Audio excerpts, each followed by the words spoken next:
Hello दोस्तों, स्वागत है आप सभी का आपका अपने चैनल वीके ऑनलाइन क्लास में।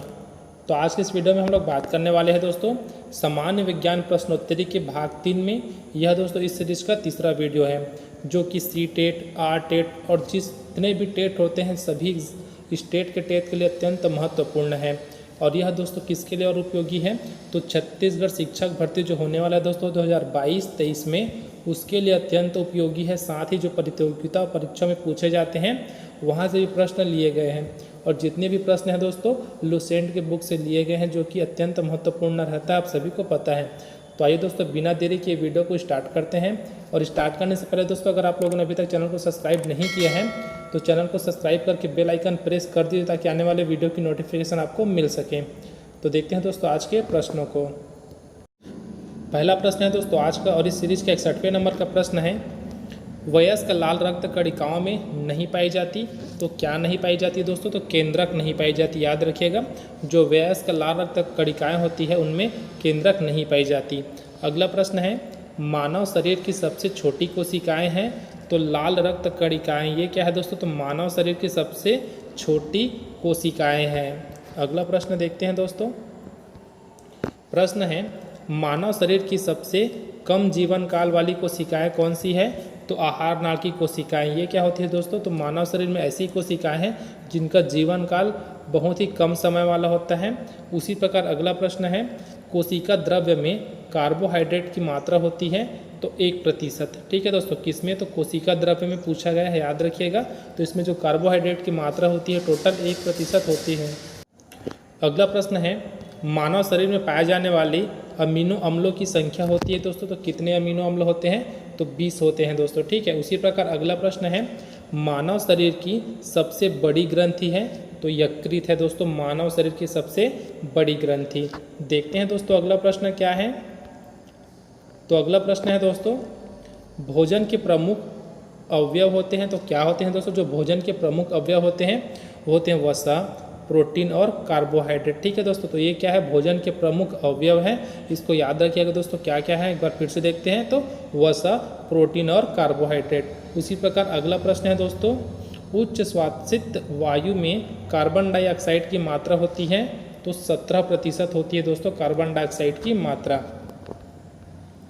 अगला प्रश्न है, मनुष्य में 1 मिनट में श्वसन दर होती है, तो 12 से 18 बार होती है दोस्तों। यह एवरेज निकाला जाता है, जरूरी नहीं है कि हर इंसान का इतना ही हो, बहुत सारे मनुष्यों के ऊपर टेस्ट किया जाता है, उसके बाद ये एवरेज निकाला जाता है, उसके बाद बताया जाता है दोस्तों। तो यही है, मनुष्य में जो 1 मिनट में श्वसन दर है वो कितनी है, तो 12 से 18।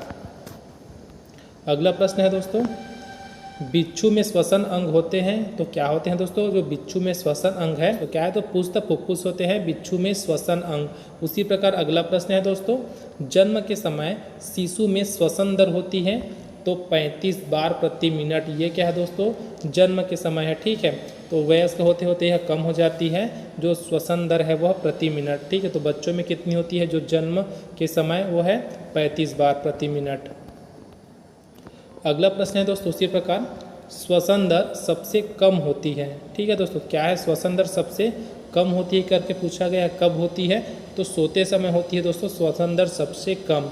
उसी प्रकार अगला प्रश्न है, वायुमंडलीय हवा का समुद्री तल पर कुल दाब होता है, तो कितना दाब होता है, तो 760 मिलीमीटर। ठीक है दोस्तों, इतना होता है, याद रखिएगा इसको। अगला प्रश्न देखते हैं, किस विटामिन की कमी से रक्त में थक्का नहीं बनता, तो विटामिन के की कमी के कारण रक्त में थक्का नहीं बनता दोस्तों। अगला प्रश्न देखते हैं क्या है।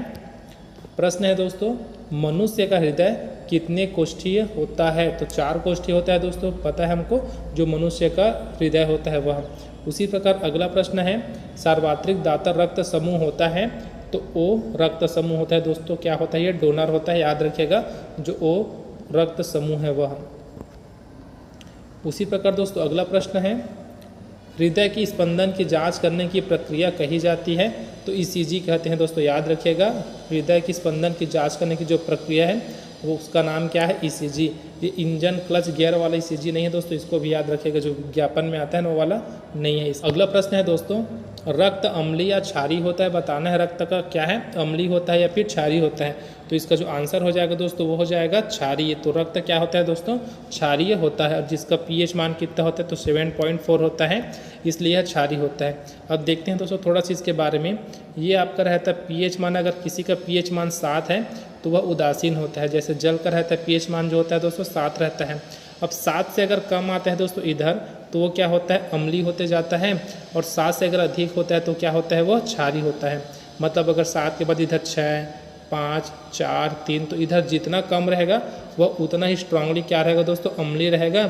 उसी प्रकार अगर क्षार की बात करें तो जैसे 7 से बढ़ते जाते हैं, ठीक है, 8, 9, 10, 11, तो जितना उधर बढ़ते जाएंगे उतना उसका जो पावर है दोस्तों बढ़ते जाएगा क्षार का। अगला प्रश्न है दोस्तों, इस फिग्नो मैनोमीटर से मापते हैं तो रक्त दाब मापते हैं दोस्तों, इससे याद रखिएगा। अगला प्रश्न देखते हैं अब। प्रश्न है, एंटीबॉडी का अभाव होता है तो कौन से में होता है दोस्तों, कहाँ होता है, तो रुधिर वर्ग ए और बी में होता है दोस्तों एंटीबॉडी का अभाव। याद रखिएगा दोस्तों, मोस्ट इंपॉर्टेंट क्वेश्चन है। अगला प्रश्न है, शरीर में रोग प्रतिरोधकता के लिए जिम्मेदार होती है तो श्वेत रक्त कणिकाएं होती है दोस्तों रोग प्रतिरोधकता के लिए जिम्मेदार शरीर में। अगला प्रश्न है दोस्तों, मूत्र के साथ ग्लूकोज का निकलना किस रोग का संकेत होता है, तो मधुमेह रोग का संकेत होता है दोस्तों, याद रखिएगा। और कल भी देखें दोस्तों, इससे एक क्वेश्चन देखे थे, उसमें क्या था, इंसुलिन की कमी से होने वाले रोग कौन से हैं, तो मधुमेह है, दोनों को याद रखिएगा। अगला प्रश्न है दोस्तों, मनुष्य के मस्तिष्क का भार होता है तो लगभग 1400 ग्राम होता है दोस्तों मनुष्य के मस्तिष्क का भार। अगला प्रश्न है, कोहनी की संधि होती है तो कोर संधि, ठीक है दोस्तों, जो कोहनी की संधि होती है ना उसको क्या कहते हैं, तो कोर संधि के नाम से जाना जाता है। उसी प्रकार दोस्तों अगला प्रश्न है, मानव शरीर की सबसे छोटी अस्थि है, अस्थि मतलब दोस्तों हड्डी से पूछा गया है, तो कौन सी होती है दोस्तों, तो स्टेपिस, जो कान की हड्डी होती है वह मानव शरीर की सबसे छोटी अस्थि होती है। उसी प्रकार अगला प्रश्न है, मानव शरीर की सबसे बड़ी अस्थि कौन सी होती है, तो फीमर होती है दोस्तों, ठीक है, याद रखिएगा, जो जांघ की हड्डी होती है उसी को बोलते हैं फीमर। ये क्या होती है, तो मानव शरीर की सबसे बड़ी अस्थि होती है। अगला प्रश्न है, मानव का मेरुदंड कितनी अस्थियों से मिलकर बना होता है, तो 33, ठीक है दोस्तों। अगला प्रश्न है, जैविक घड़ी का कार्य करने वाली ग्रंथि कौन सी है, तो ये है दोस्तों पीनियल ग्रंथि, ठीक है, क्या लिखा है, जैविक घड़ी का कार्य करने वाली ग्रंथि कौन सी है, तो पीनियल ग्रंथि है, याद रखिएगा। बढ़ते हैं दोस्तों अगले प्रश्न की ओर। प्रश्न है, स्तनी में बीएमआर नियंत्रित करने वाला हार्मोन्स है, तो थायरॉक्सिन है दोस्तों, याद रखिएगा, जो स्तनी में बीएमआर नियंत्रित करने वाली हार्मोन्स है वो। उसी प्रकार दोस्तों आज का हमारा अंतिम प्रश्न है, देखते हैं प्रश्न क्या है, दिया है, नारी विकास हार्मोन्स होता है तो कौन सा है दोस्तों, तो एस्ट्रोजन। ये क्या है दोस्तों, तो नारी विकास हार्मोन्स के नाम से जाना जाता है, याद रखिएगा एस्ट्रोजन को। तो दोस्तों आज की वीडियो में बस इतना ही, आज का 30 प्रश्न यहीं बस कंप्लीट होता है। तो वीडियो अगर आपको हेल्पफुल लगा तो वीडियो को जरूर लाइक करें, साथ ही अपने दोस्तों में ज़रूर शेयर करें। अब मिलते हैं दोस्तों अगले वीडियो में कुछ इसी तरह के प्रश्नों के साथ।